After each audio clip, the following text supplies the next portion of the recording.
오늘은 현재 우리나라에서 벌어지고 있는 현상들에 대한 이야기입니다. 특히 MZ세대를 중심으로 변화하는 라이프 스타일과 그에 따른 사회경제적 영향에 대해 알아보죠. 요즘 젊은 세대들이 집 밖으로 나오지 않는 현상이 눈에 띄게 증가하고 있습니다. 과거에 유행했던 술집 문화, 골프, 외식 활동이 크게 줄어든 반면 집콕 문화는 더욱 확산되고 있죠. 특히 나이트클럽이나 클럽과 같은 밤문화 공간들은 MZ세대에게 더 이상 매력적인 장소가 아니게 되었습니다. MZ세대의 주도로 만들어지던 힙한 동네 만들기 열풍도 지금은 잠잠해졌죠. 그리고 최근 20대를 대상으로 한 인기 관광지 조사 결과를 보면 놀랍게도 유행하는 특정 장소가 없는 것으로 나타났는데요. 젊은 사람들은 특정한 유행 장소가 아닌 한강공원을 인기 관광지로 뽑았을 정도로 유행하는 장소가 없었던 것입니다. 쇼핑 역시 쿠팡, 무신사와 같은 온라인 플랫폼을 통해 해결하고 밖에 나가 외식을 하는 대신 배달 플랫폼을 이용해 해결해버리는 경향이 두드러지고 있습니다. 또한 코로나19 시기보다도 모임이 더 감소했으며 특히 소주와 맥주의 소비량 감소가 두드러집니다. 그만큼 밖에서 사람들을 만나지 않고 있다는 것이죠. 한때 인기를 끌었던 와인 열풍, 위스키, 하이볼 유행도 지금은 시들해졌습니다. 유행에 따라 생긴 많은 와인 매장이나 술집 등도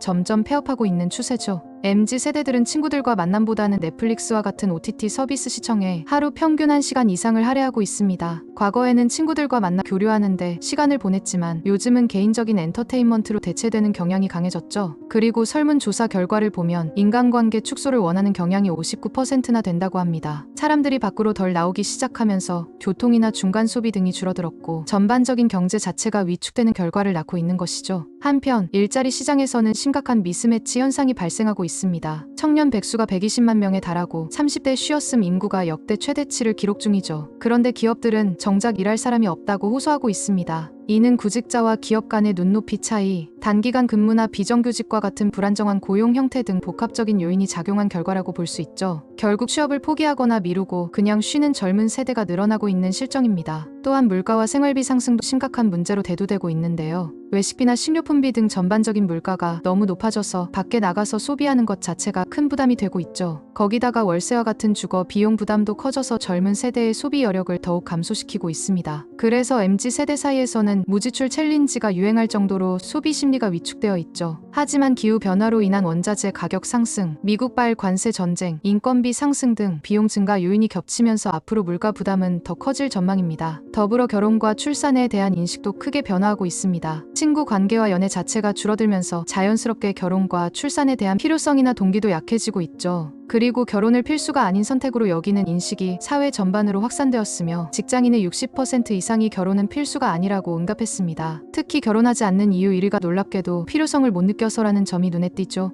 또한 경제적 여유 없음, 마음에 드는 사람 없음이 그 뒤를 잇고 있습니다. 이는 혼자 사는 삶에 대한 만족도가 높아졌음을 시사하며 동시에 저출산 현상을 더욱 심화시키는 요인이 되고 있죠. 우리나라는 생산 가능 인구는 급격히 감소하고 고령 인구는 급증하는 심각한 인구 구조 변화를 겪고 있습니다. 그런데 고령층은 일반적으로 소비나 여가 활동이 줄어드는 경향이 있어서 고령화는 대한민국의 전체적인 경제 활력 저하로 이어질 가능성이 높죠. 또한 출산율 자체도 감소 추세로 들어서면서 장기적으로는 국가 경제 규모 축소가 불가피해 보입니다. 현재 추세라면 2070년에는 인구가 3천만 명대 수준까지 떨어질 것으로 예측되고 있죠. 인구가 줄고 초고령화에 접어들면 일하는 청년 1명이 노인 1명을 부양해야 되는 극단적인 현상까지 벌어지고 청년들에게 기본적으로 드는 돈이 많아지면서 쓸 돈은 없어지며 그만큼 경제 상황은 급격히 안 좋아지게 됩니다. 마지막으로 자동화 기술의 발달로 인한 일자리 대체 현상도 주목할 만합니다. 과거 자동차, TV, 컴퓨터, 스마트폰 등의 기술 혁신은 관련 파생산업과 새로운 일자리를 창출하는 효과가 컸습니다. 하지만 최근 각광받는 생성형 AI와 같은 최신 자동화 기술은 새로운 일자리 창출 효과보다는 기존 일자리를 대체하는 경향이 더 강하게 나타나고 있죠. 그리고 연구 결과에 따르면 예산 분석가, 데이터 입력원, 세무대리인, 웹개발자 등 많은 직업이